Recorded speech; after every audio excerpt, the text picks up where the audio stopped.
Hi guys, welcome back to my channel. In today's tutorial, I'm going to show you step by step how to customize mouse pointer and touch in Windows 11. It's gonna be very easy and simple tutorial. So first in your desktop, you can go to your settings. I'm gonna search it, settings, and hit enter. And then in the setting page, you can go to your accessibility in the left side menu here. And then you will find mouse pointer and touch. You can click on it.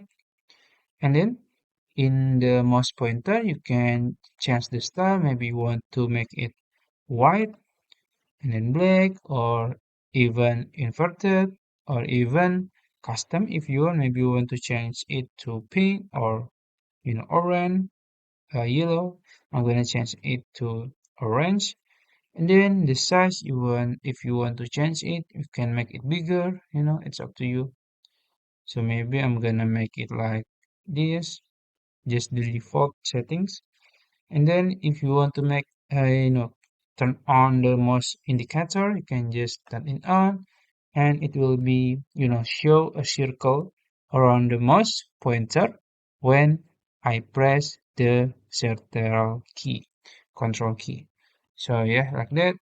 And then you can also activate the mouse pointer trails if you want, like this.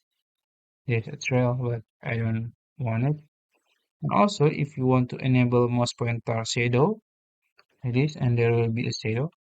I'm not gonna turn it off. And then if you want to turn on the touch indicator, you can turn it on. So I think that's it. If you found this video helpful, please like this video and subscribe to my channel. Thank you.